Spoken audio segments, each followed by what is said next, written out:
Apa jadinya jika iblis paling mengerikan dunia bukanlah makhluk gaib, melainkan manusia yang sengaja diciptakan oleh sistem? Halo semuanya, saya Davinci Fitrabrar. Hari ini kita akan membedah salah satu masterpiece psychological thriller paling gelap yang pernah dibuat, yaitu Monster karya Naoki Urasawa. Tapi kita nggak cuma bakal bahas alur ceritanya, kita akan membedah anatomi anime ini menggunakan kacamata sosiologi politik, psikologi, dan juga teori manajemen konflik dari Bartos dan Wehan. Siapkan mental kalian karena narasi ini bukan sekedar cerita fiksi, ini adalah cermin dari kekerasan sistemik dan manipulasi yang ada di dunia nyata kita. Semua petaka ini berakar dari satu tempat, Kinderheim 511. Kalau dalam dunia nyata, kita sering melihat konflik itu terjadi karena rebutan tanah atau kekuasaan ekonomi. Tapi Urasawa menampar kita dengan realita yang jauh lebih kelam. Di fasilitas rahasia Jerman Timur saat itu, sumber daya yang dirampok oleh negara adalah memori, emosi, dan juga identitas otonom dari anak-anak itu sendiri. Panti asuhan ini mempraktikkan tindakan historis, sebuah pendekatan yang memaksakan visi deterministik tentang dunia yang seharusnya ada dengan mengorbankan sisi kemanusiaan individu di dalamnya.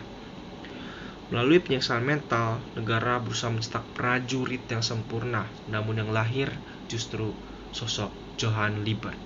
Dari kacamata psikoanalisis, Johann adalah sosok sosiopat yang sepenuhnya didominasi oleh insting merusak murni tanpa terhalang oleh filter moral. Karena kemanusiaan telah dirampas, Johann tumbuh dengan ideologi nihilisme yang memandang bahwa kehidupan tidak ada maknanya dan memiliki tujuan akhir untuk meninggal atau untuk memusnahkan semua manusia yang ada di dunia ini.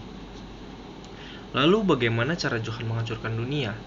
Gilanya dia hampir tidak pernah mengotori tangannya sendiri. Johann ibaratkan adalah elit oligarki yang tahu betul kelemahan psikis masyarakatnya. Ia menggunakan taktik Machiavellianisme untuk mengeksploitasi dan mengendalikan targetnya demi tujuan pribadi. Di desa Ruhenheim misalnya, taktik Johann adalah contoh nyata dari eskalasi sepihak atau unilateral escalation, yang dimana Johann cuma butuh menyebarkan sedikit rumor, mendistribusikan senjata secara rahasia dan mengeksploitasi ketakutan warga. Hasilnya apa? Tetangga di Ruhenheim yang tadinya saling menyapa mendadak menjadi saling bunuh karena paranoid yang tak terkendalikan lagi.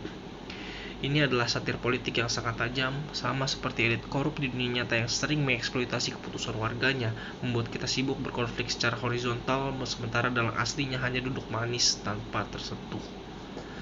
Terus gimana cara mengalahkan monster seperti ini? Disinilah Dr. Kenzo Tenma mengambil keputusan yang paling berat. Kalau Tenma cuma asal menarik pelatuk karena dendamnya, dia hanya akan membuktikan bahwa nihilisme Johann itu benar. Dr. Tenma justru menerapkan resolusi untuk membuat konflik bekerja secara ekonomis, sebuah metode dalam teori konflik yang bertujuan untuk meminimalkan pertumpahan darah dan penderitaan baru semaksimal mungkin. Tenma menolak rantai balas dendam, bukannya fokus membunuh Johann secara membabi buta. Tenma dan rekan-rekannya itu justru untuk memilih untuk membongkar akar masalahnya.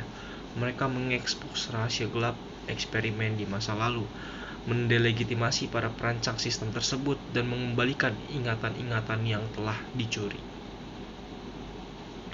Pada akhirnya, Monster mengajarkan satu hal yang krusial.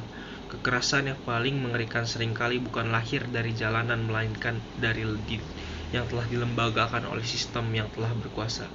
Dan untuk mengalahkan monster dari sistem tersebut, kita tidak boleh ikut-ikutan berubah menjadi monster.